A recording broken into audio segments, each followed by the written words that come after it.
ஒரு பாராட்டோட முடிச்சிருக்கிறாரு. வியூகம் இபிஎஸ் அவர்களோட வியூகத்தை பாராட்டி உங்க பார்வை என்ன அக்னீஸ்வரன்?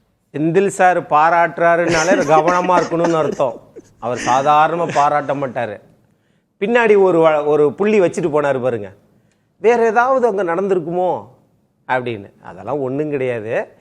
இங்க பொறுத்தளவில் 2024 என்ன நடக்கும்னு அதிமுகவின் பொதுச் செயலாளர் மாண்புமிகு எதிர்க்கட்சி தலைவர் எடப்பாடி பழனிசாமிக்கு தெரியும்.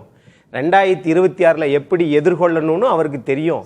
ஒரே கட்சியில 50 ஆண்டு காலம் ஒரே இதில் இருந்து 89 சட்டமன்ற உறுப்பினர், 91 சட்டமன்ற உறுப்பினர், பிறகு ஆவின் சேர்மன், அப்படி பல்வேறு படிநிலைகளை தாண்டி தான் இன்னைக்கு வந்திருக்கிறாரு. அதனால அடிப்படையிலிருந்து மேலே இருக்கிறது வரைக்கும் எல்லாமே அவருக்கு தெரியும்.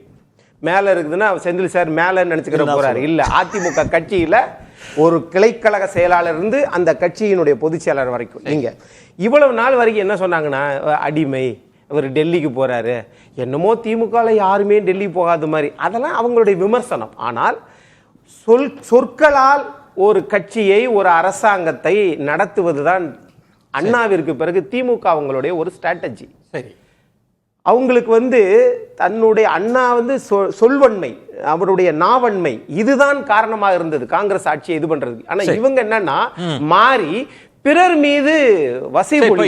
என்ன சொல்றீங்க? டெல்லிக்கு அடிபணியலன்னு நிரூபிச்சிட்டாரு. இவங்க டெல்லிக்கு அடிபணிஞ்சிட்டாருன்னு சொல்றத அது உடைச்சு சுக்குநூறு ஆக்கி விட்டுருக்கிறாரு. எப்படி? திருப்பரங்குன்றத்தை கேட்டாங்க, கொடுத்தாரா? கொடுக்கல. உடனே இப்ப ஏங்க கொடுக்கல? உங்களால பாராட்டத்தான் மனதில்லை. ஆனா செந்தில் சாரே நீங்க இதெல்லாம் தெரியும் சார். அரசியல் கட்சிக்கு திருப்பரங்குன்றம்னா செந்தில் வீடு தான் ஃபைனல். அவர்தான் அங்கேயே இருக்காரு. அதெல்லாம் ஒண்ணும் இல்ல. இல்ல, அதாவது இப்ப நீங்க கிரெடிட் கொடுத்தீங்கன்னா இப்படி அதை தானே செந்தில் சொல்றாரு. பாஜக கேட்டுதுங்க, பாஜக கேட்டதை கொடுக்கல அப்படின்னு நான் அதை எடுத்துக்கிறதா? நீங்களும் அதுதான் சொல்ல எப்படி புரிஞ்சுக்க? எதிர்கட்சியாக இருக்கக்கூடிய இந்திய நாட்டினுடைய திரு ராகுல் காந்தி அவர்கள் எப்பா 2021 உங்களுக்கு 25 சீட்டு தான் கொடுத்தாங்க. என்ன சாதனையை சாதிச்சு நீங்க தமிழ்நாட்டில் முதலமைச்சர்கிட்ட, திராவிட மாடல் அரசாங்கத்திட்ட, திமுகவின் தலைவர்கிட்ட என்ன கிரெடிட் நீங்க பெற்றதுனால 28+ ஒரு ராஜ்யசபா வாங்கினீங்க? எதுக்காக? அது ஒரு போலி பிம்பம் தானே. 28 கொடுத்துருக்க கூடாது. இல்ல என்னத்தை காட்டுனாங்கன்னு சொல்ல வரேன். நான் இப்படி கேட்கட்டுங்களா? நீங்களே சொன்னதுதான். திரு டிடிவி தினகரன் அவர்கள் விமர்சனம் பண்ணப்ப என்னங்க அவருக்கு பெர்சன்டேஜ் இருக்கு? இருங்க சார், ஒரே ஒரு விஷயம் தான். நயினார் நாகேந்திரன் கமிட் பண்ணியிருக்காங்க, இபிஎஸ் அவர்கள் அப்படின்னு. நான் இப்ப அதெல்லாம் நினைவூட்ட விரும்பல. எத்தனை சீட்டு கொடுத்துருக்கோம்? Correct sir. அங்க பிரச்சனை இல்லையா சார்? இன்னைக்கு கிரீஷோட டெல்லிக்கு ஓடுறாரு.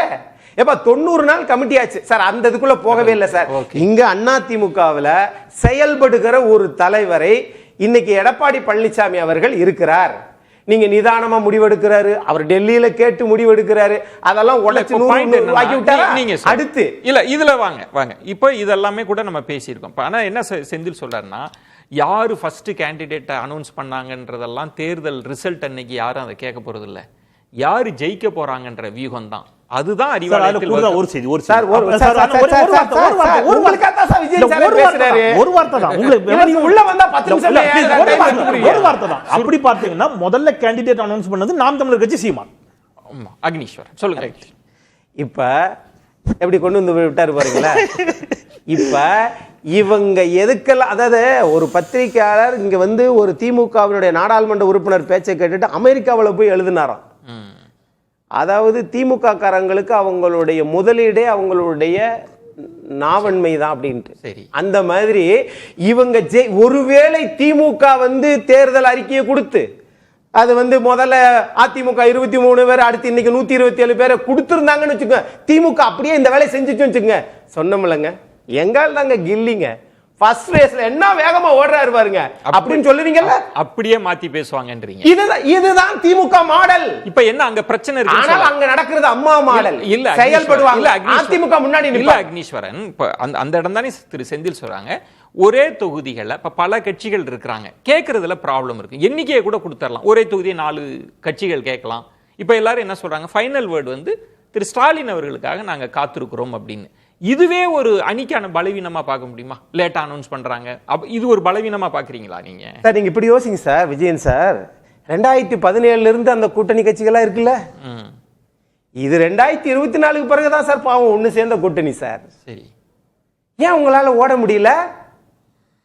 அவ்வளவுதான் ஜெல்லாவல நீங்க சொன்ன, அதாவது திமுக சொன்ன வார்த்தையை திரும்பி இல்ல. இப்ப ஷாம் அவர்கள் சொன்னாங்க அதிமுக அணியில வந்து ஒரு அரச கட்டளை மாதிரி அமித்ஷா கட்டளை இருந்தது, எல்லாரும் கேட்டுட்டு அமைதி ஆயிட்டாங்க. இங்க அப்படி இல்லைன்னு ஷாம் அவர்கள் சொல்றாங்க. சார் ஒண்ணு இல்ல சார், நீங்க இந்த அரச கட்டளையும் கிடையாது, தமிழ்நாட்டில் ஆண்டவன் கட்டளையும் கிடையாது. அது புரட்சி தலைவர் எம்ஜிஆரினுடைய கோட்டை. ஜெயலலிதா அம்மா என்ன பண்ணாங்களோ அதை ஒரு நூல் கூட மாறாமல் இன்னைக்கு எதிர்க்கட்சி தலைவர் அதிமுக பொதுச் செயலர் செயல்படுறாருன்னா நாங்க பாக்குறோம். ஆனா இவங்க அதை செஞ்சுட்டா அவரை பாராட்ட மனம் இல்லாம இவங்க செயல்படவும் மாட்டாங்களாம். ஆனா பாத்தீங்களா இவர் டெல்லிக்கு இல்ல இப்ப செயல்படாமன்னா பெரிய நெருக்கடி அந்த அணியில இருக்குன்னு தான் சொல்ல வரீங்களா? அது என்ன உங்களுக்கு சந்தேகம் சார்? சார் இங்க பாருங்க, நாளைக்கு காலையில வந்துருமே சார். அது வரட்டும்ன்றேன். இன்னைக்கு நைட்டு கிரீச்சோட அங்க போயிருக்கிறாரு. பிறகு எதுக்கு 90 நாள் கமிட்டி ஆரம்பிச்சீங்க? பிறகு எதுக்கு வந்து நீங்க 2.6% எடுத்த மக்கள் நீதி மையத்துக்கு வந்து 2021 இது பண்ணதுக்கு நீங்க ஒரு ராஜ்யசபா சீட்டு கொடுத்தீங்கல்ல சார்? ஒரு ராஜ்யசபா சீட்டு 34 எம்எல்ஏக்கு சமம். ஆனா 2 எம்எல்ஏ சீட்டு கொடுக்கிறது ஏன் கவிஞர் சினேகன் திரு கமலஹாசனுக்கு பிடிக்கலையா?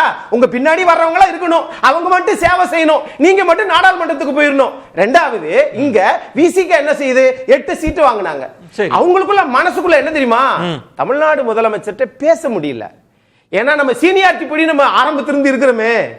ஆனா லேட்டஸ்டா வந்து 0.5% எடுத்த இவங்களுக்கு தேமுதிகவுக்கு வந்து இப்படி கொடுத்துட்டாங்களே, அது வந்து சொன்னாலும் புரிய மாட்டேங்குது. வேல்முருகன் அண்ணன் எவ்வளவு நாளா கத்திட்டு இருக்கிறாரு, சட்டமன்றத்துல தான் அப்பா வையா அவரை பேச விடல.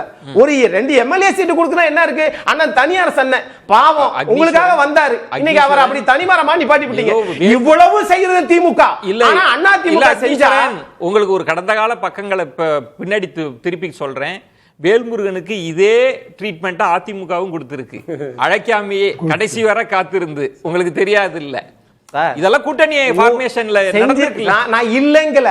ஓகே, ஆனா தொடர்ந்து வெற்றி பெற்றோம், 2 நாடாளுமன்ற தொகுதியில வெற்றி பெற்றோம் கூட்டணியில.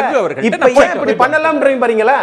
இங்கதான் திமுக ஒரு குழப்ப நிலையில் திமுகவை ஆட்டி படைக்கிற ராகுல் காந்தி அவர்கள் இன்னும் வரைக்கும் தமிழ்நாட்டுக்கு வந்து பிரதமரே வந்துட்டார் சார் 3 முறை.